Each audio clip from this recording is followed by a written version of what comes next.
Keep it up. Keep it up. You got him right on the bridge. Oh my God.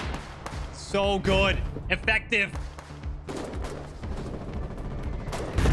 Oh my God. He just deleted him.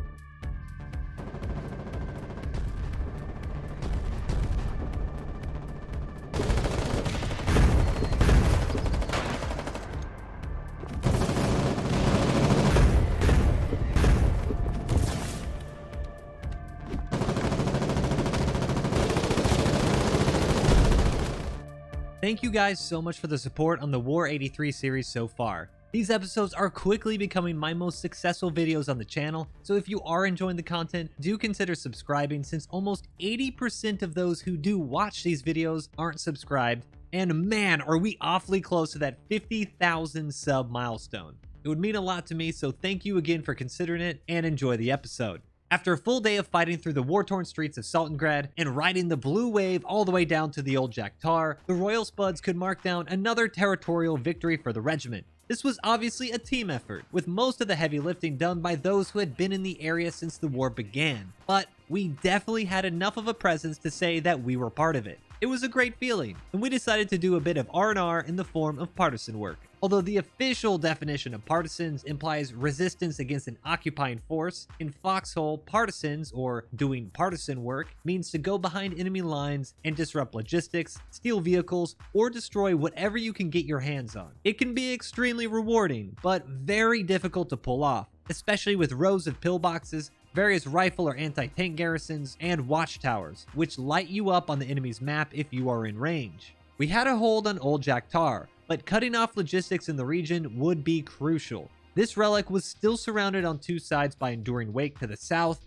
and Well Church to the far east, and that's not even taking into consideration Iron Junction and the salt caps in the nearby region. Old Jack Tar was in a tough spot, and we wanted to at least make one side of it a little bit safer. Our plan was to drive up through the friendly town of Lockheed and then down the eastern border of the Drowned Vale, intercepting any vehicles we came across. As we made our pit stop, we ran into some locals who just so happened to be incredibly familiar with the area and the enemy's defenses. And once they knew that we wanted to do some partisan work, they told us to follow their lead since they knew the safest route. We really just wanted to get like super deep here and see if we can do a snagging, you know, some vehicles or something way behind enemy lines or destroy some lodges. All right, we can help you with that. How about you come to town hall, and I'll get some people.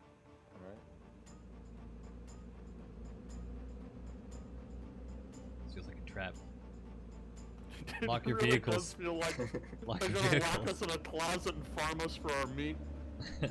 They told us to follow them to the town hall up the road, and for a second, I'm not gonna lie, I thought we were going to be led to a dark alley and robbed, but they returned with a stolen light utility vehicle, or LUV, which was not only faster off-road than the Spitfires we had, but also allowed for a passenger to pop up through a hatch in the middle and use binoculars to scout ahead.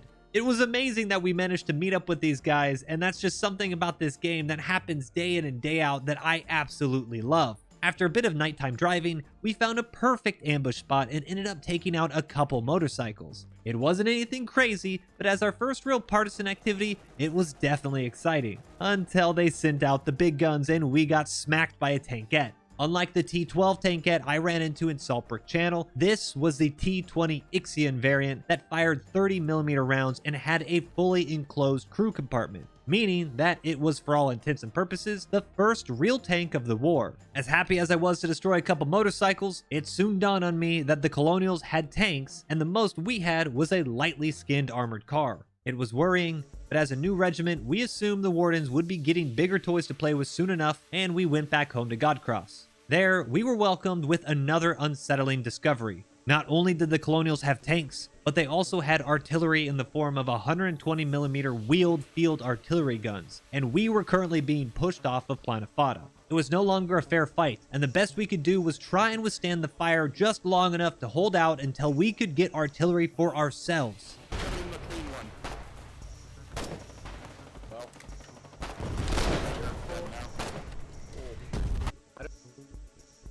What, dude?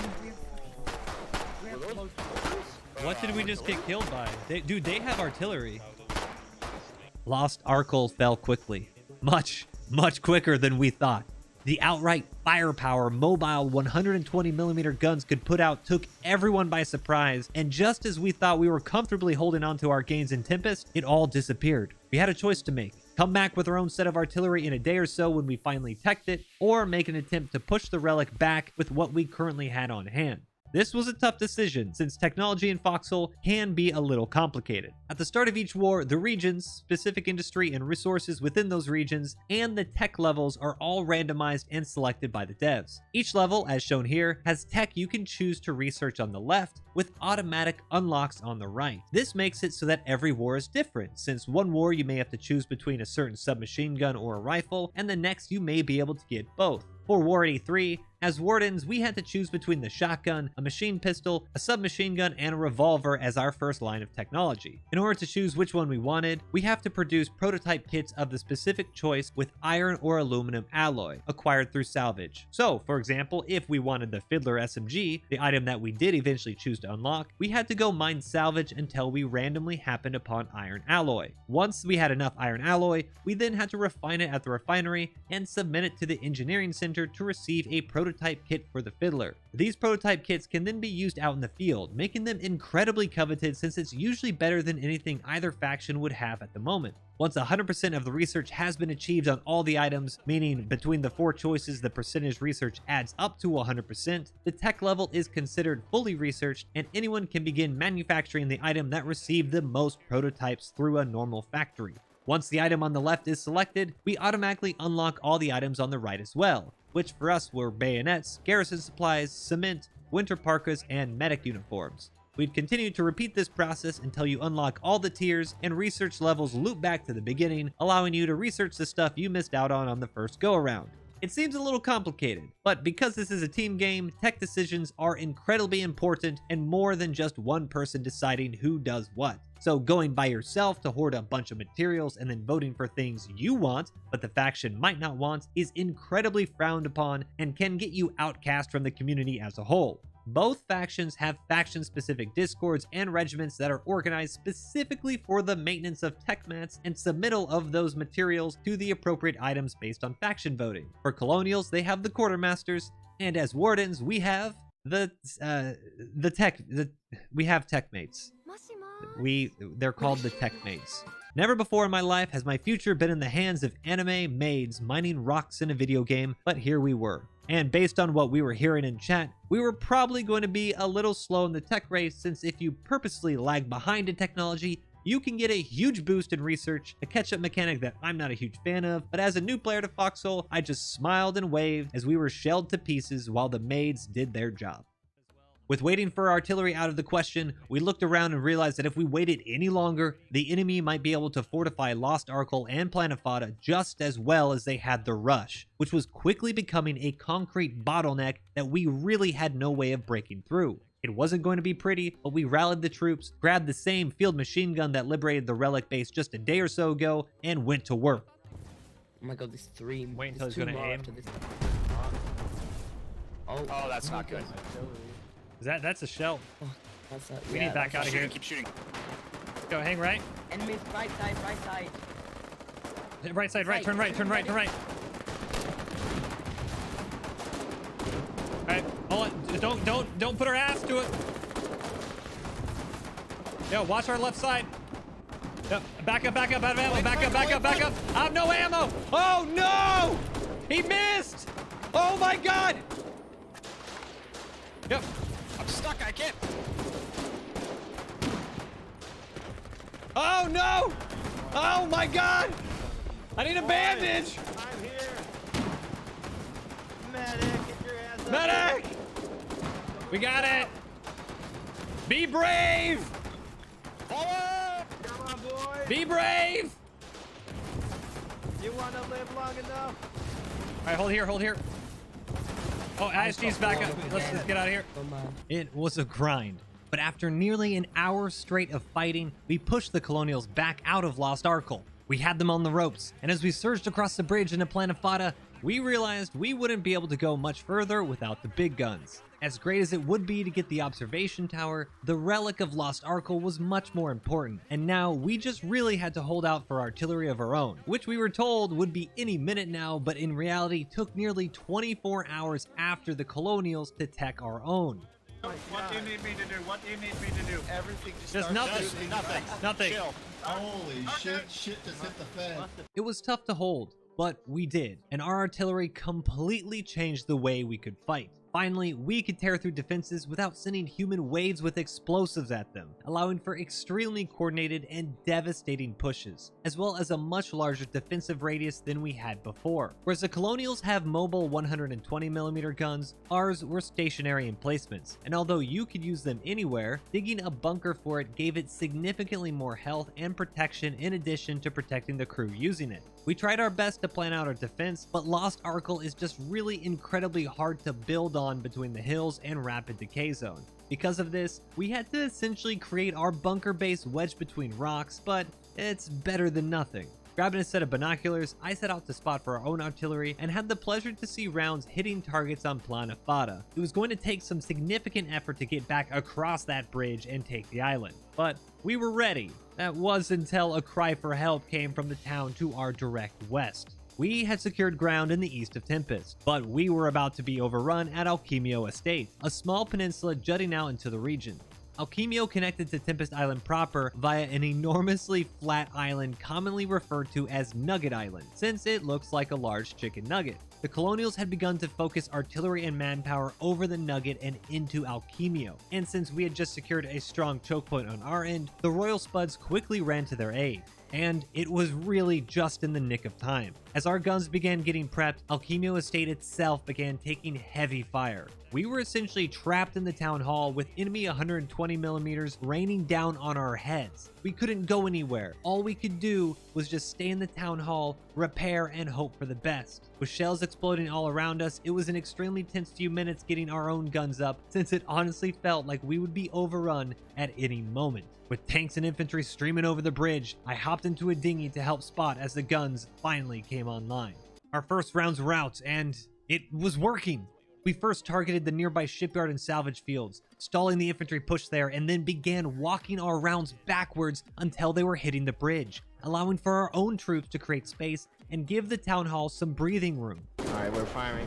Unloading every ship. Oh my god, he just deleted them. Oh, That's effective.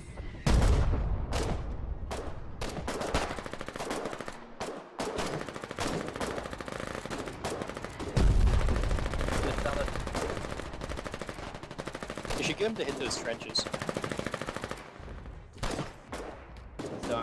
The other artillery firing.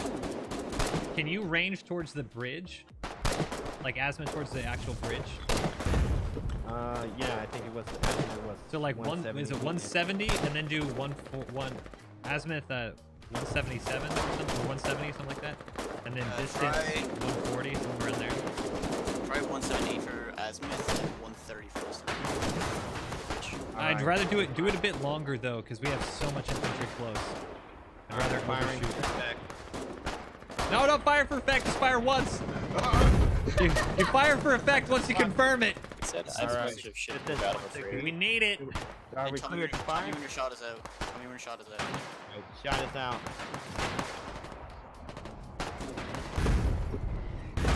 Splash. Yeah, ahead. accurate. Fire for effect. Alright, firing. Right on the freaking dude. You got him right on the bridge. Oh my god. So good. Effective. Alright, firing. Hey, Big Bug. Can you Fire for effect.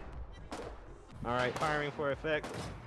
Keep it drop on. off whatever you're dropping off, and then can you grab this? Oh, that's great. It's hitting the left side too. Yeah, this the will other cover one the that's, entire bridge, dude. Right on it. This is great. This is great. Keep these guns running. Oh my god, dude. Hey. Did I kill somebody? This is Sorry. such good artillery. he killed like 4 or 5 people.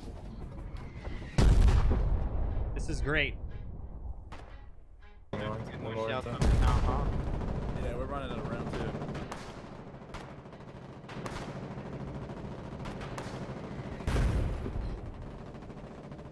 We had a chance. This was our opportunity to take this back. With the Colonial wave slowed for the time being, I noticed a friendly German artillery battery had targeted a nearby bunker base across the bridge, and we redirected to help there as well. With the enemy sufficiently suppressed, we pushed through the bridge and began securing it to rebuild.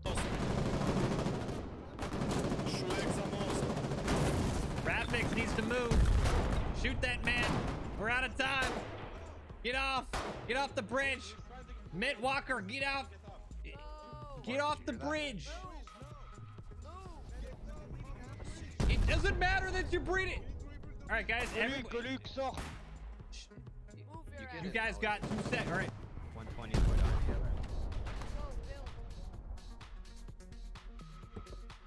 There we go. There we go. Keep clicking. Hammer like your life depends on it. Don't be brave.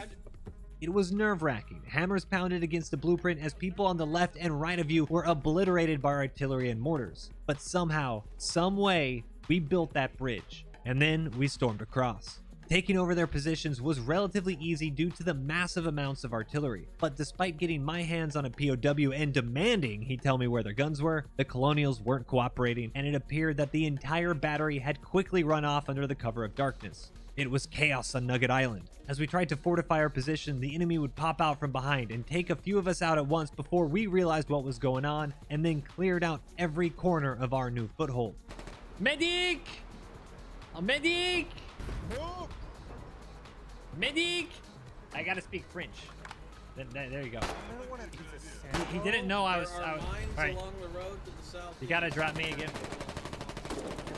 I was saying medic, and I needed to say medic. Merci. We moved up our guns and set up a new arty pit, hoping that we could continue to use the close fire support before to tear through these new defenses while the infantry pushed.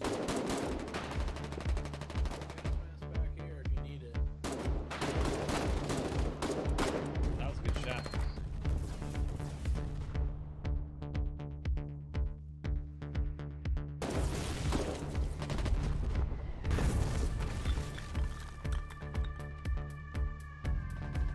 Oh, the dusk!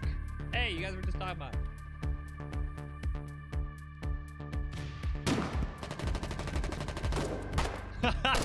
You really don't you really don't have to aim with this thing. Holy crap. You guys weren't joking. The hell?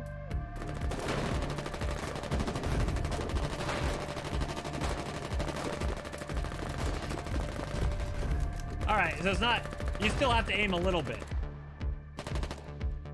You gotta aim a little bit.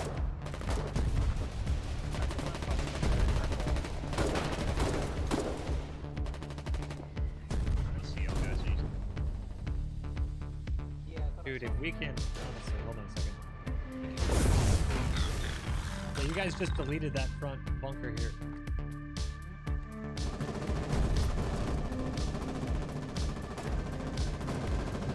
Woo! Oh, grenade! Oh God!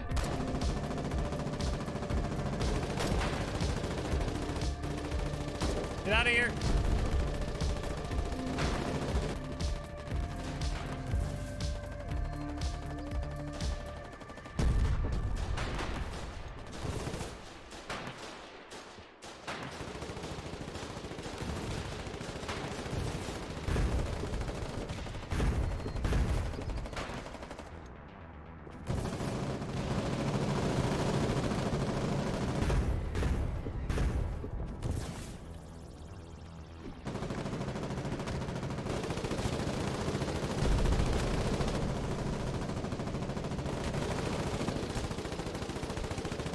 Callahan!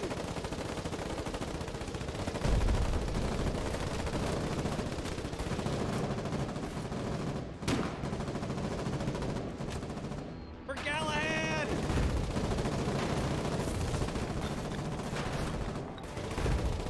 For Callahan! I need a medic! Thank you! Thank you!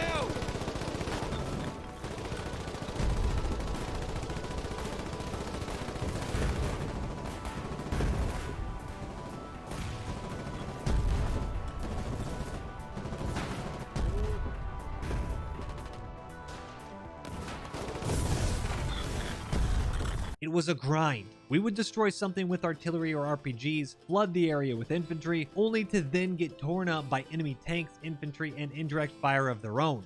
It would take multiple pushes to claw through just inches of ground, and it felt like every 10 minutes that same house you were just using for cover had flipped to the enemy. After nearly 4 hours of fighting, we broke through. A small hole allowed us to punch straight through to the coast, allowing us to begin to cut off Logi, while artillery continued to push the majority of their forces back over the bridges and into the Rush and Surge Gate. Just like what we were up against at Planet Fada, the Rush and Surge Gate were just incredibly well fortified choke points with bridges that were not going to allow us to get through. With the collapse of Alchemio averted, we prepared to head back to Lost Arkle and Planet Fada. And while I walked back north, it finally occurred to me just how devastating this fighting was. Our assault ended at a patch of lush green grass and trees, but everything for hundreds and hundreds of meters in between was shelled, burnt, and even craters had begun to appear.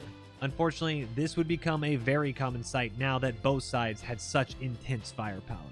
With another successful support operation, the Royal Spuds returned back to Fort Spud to rest up and fortify our gains in the east. Technology was moving quickly, and although we were stuck at the bottleneck that was Planet Fada, our western fronts were much more fluid. With the introduction of tanks, we would set out to take advantage of the wide open plains of the Deadlands, and the armored Spuds would be part of the war's first large-scale armored operation. Alright, let's push up. Should I give you my map? Yo, left side, east, east, east!